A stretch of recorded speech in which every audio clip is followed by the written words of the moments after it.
M حمزہ ناصر official Islamic channel کو like subscribe کریں۔ سیدنا علی المرتضیٰ رضی اللہ تعالی عنہ کی پیدائش ہوئی تو روایات میں آتا ہے کہ وہ آنکھیں نہیں کھولتے تھے۔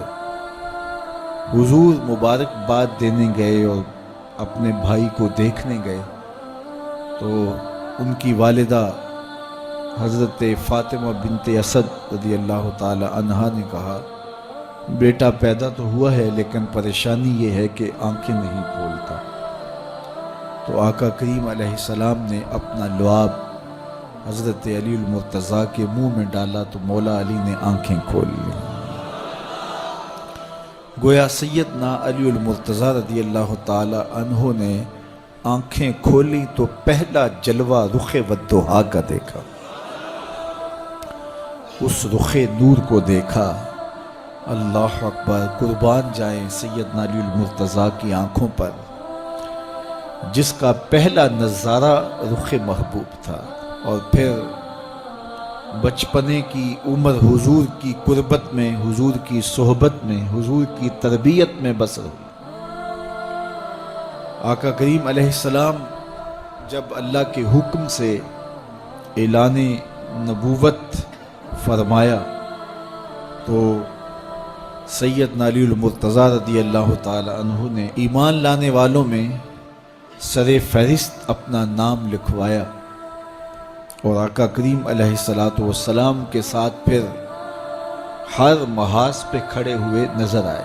سیدنا علی المرتضیٰ فرماتے ہیں کہ رسول رحمت نبی اکرم صلی اللہ علیہ وآلہ وسلم نے ارشاد فرمایا کہ اے علی تیری مثال حضرت عیسیٰ کی ہے۔ حضرت عیسیٰ کا ماجرا یہ تھا کہ ان سے دو طرح کے لوگوں کا معاملہ ہوا اور دونوں گمراہ ہوئے۔ ایک وہ جنہوں نے حد سے زیادہ ان سے محبت کی اور اس قدر بڑھا چڑھا دیا کہ انہیں اللہ کا بیٹا قرار دے دیا، اور دوسرے یہودی تھے جو اس قدر بغض رکھا سیدنا عیسیٰ علیہ السلام سے کہ ان کے قتل کے درپے ہوئے، ان کی ماں پہ تہمت لگائی۔ سیدنا علی المرتضیٰ فرماتے ہیں کہ میرے حضور نے فرمایا تیری مثال بھی حضرت عیسیٰ کی ہے، تیرے معاملے میں آ کر بھی دو لوگ برباد ہوں گے، ایک محبت کی وجہ سے برباد ہوں گے، ایک بغض کی وجہ سے برباد ہوں گے۔ ایک محبت میں ایسے افراط کریں گے، اس قدر محبت میں تجاوز کر جائیں گے، حد سے بڑھ جائیں گے کہ وہ کہیں گے تیرے بارے جو نہیں کہنا چاہیے۔ حتیٰ کہ سیدنا علی المرتضیٰ رضی اللہ تعالی عنہ کی محبت میں لوگوں نے تمام صحابہ پر سب و شتم کو جائز سمجھ لیا، اور ایک طبقہ ایسا بھی ہے جو سیدنا علی المرتضیٰ رضی اللہ تعالی عنہ کو خدا اور الہ کہتا ہے۔ یہ نصیری سیدنا علی المرتضیٰ رضی اللہ تعالی عنہ کو الہ کہتے ہیں، علی اللہ کا نعرہ لگاتے ہیں۔ ایک طبقہ محبت میں تجاوز کر کے اس قدر جو ہے وہ سیدنا علی المرتضیٰ کے بارے میں اعتقاد قائم کرتا ہے کہ وہ گمراہی کے گڑھے میں جا گیا، اور ایک طبقہ وہ ہوگا جو تیرے ساتھ بغض رکھ کے برباد ہوگا۔ سیدنا علی المرتضیٰ رضی اللہ تعالیٰ عنہ کا نام بھی گوارا نہیں ہوگا۔ سیدنا علی المرتضیٰ کا نام لیا جائے تو طبیعت میں بے چینی اور اضطراب پھیل جائے گا۔ اور ایک طبقہ ایسا ہے نواسب کا، نواسب باقاعدہ 10 محرم کو سیدنا علی المرتضیٰ رضی اللہ تعالی عنہ کے شہزادے کی شہادت کے دن کو عید کے طور پہ منایا کرتے ہیں۔ وہ نئے نئے کپڑے پہنتے ہیں، انواع و اقسام کے کھانے کھاتے ہیں اور ایک دوسرے کو مبارکیں دیتے ہیں اور گلے ملتے ہیں۔ تو نواسب سیدنا علی المرتضیٰ اور خاندان نبوت کے ساتھ بغض رکھنے کی وجہ سے برباد ہوئے، اور جو نصیری اور وہ طبقات جو حضرت سیدنا علی المرتضیٰ کے ساتھ محبت کے ازدیاد میں یہاں تک جا پہنچے کہ انہیں ابن اللہ کہہ دیا، یا ان کی محبت کے اندر جلیل القدر ہستیوں پر تان و تشنی کے تیر برسائے، تو یہ گمراہی کے گڑھے میں جا گرے۔ تو میں کہتا ہوں انہیں مبارک ہو جو سیدنا علی المرتضیٰ رضی اللہ تعالیٰ عنہ کے ساتھ وہ پیار کرتے ہیں جو شریعت اسلامیہ، شریعت بیضا کا تقاضا ہے، جس سے رسول اللہ کی آنکھیں بھی ٹھنڈی ہوتی ہیں، اصحاب رسول کی آنکھیں بھی ٹھنڈی ہوتی ہیں، اور اہل بیت رسول کے دلوں کو بھی قرار پہنچتا ہے۔ اہل بیت نبی کے گھر والے ہیں، اور صحابہ نبی کے در والے ہیں.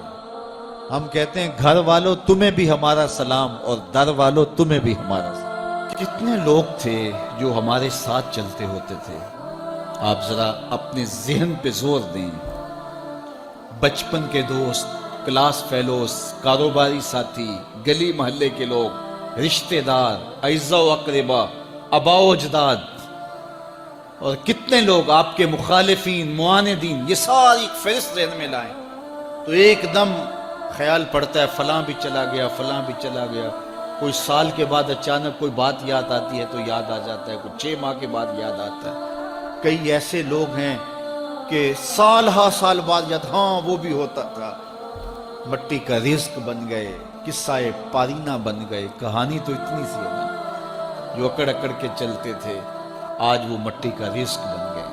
جو اپنے بدن پہ چٹکی مٹی بھی نہیں پڑنے دیتے تھے آج ان کے کفن بھی تار تار ہو گئے. حضرت غوث اعظم فرماتے ہیں قبرستانوں میں جا کے دیکھو کیسے کیسے حسینوں کی مٹی خراب ہو رہی ہے. اللہ اکبر.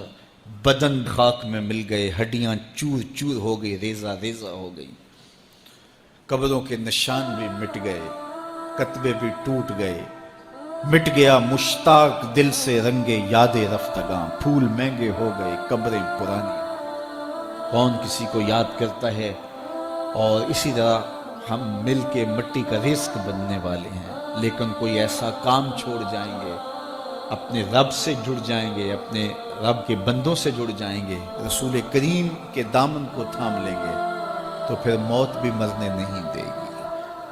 پھر سر خرو اور سر بلند ہوں گے، پھر عزتوں کے تاج سروں پہ رکھے جائیں گے، وقار کی مسند پہ بٹھائے جائیں گے. فقیر نام تنا دا باہو، قبر جنہ دی جیوے ہو.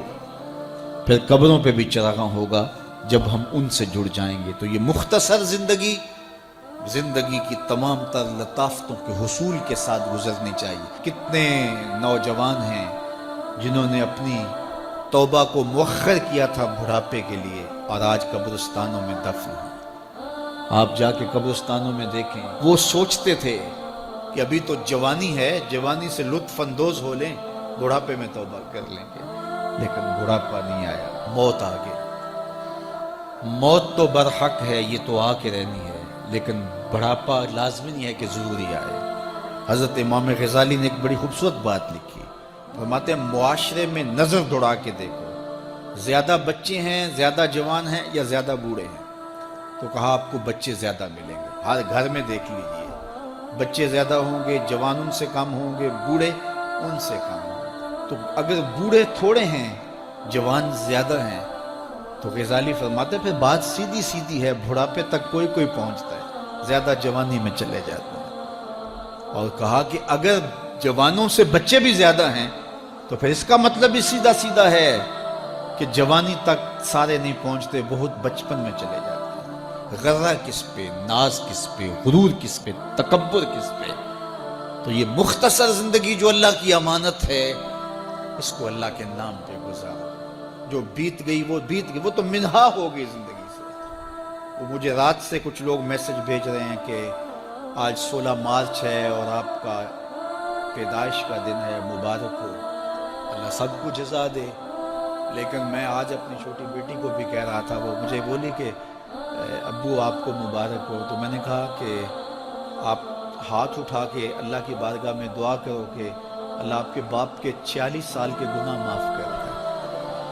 یہ تو زندگی گزر گئی ہے، 46 سال میرے ہاتھ سے نکل گئے ہیں. میں الٹا بھی لٹک جاؤں تو یہ میرے ہاتھ نہیں آ سکتے. اگر میں نے اچھے گزارے ہیں تو مجھے مبارک ہو اگر قبول ہو گئے ہیں، اور اگر اچھے نہیں گزرے تو مجھے توبہ کرنی چاہیے. زندگی کی کوتاہیوں سے توبہ کرنی چاہیے. ہم سمجھتے ہیں ہم بڑے ہو رہے ہیں، حقیقت میں ہم چھوٹے ہو رہے ہیں.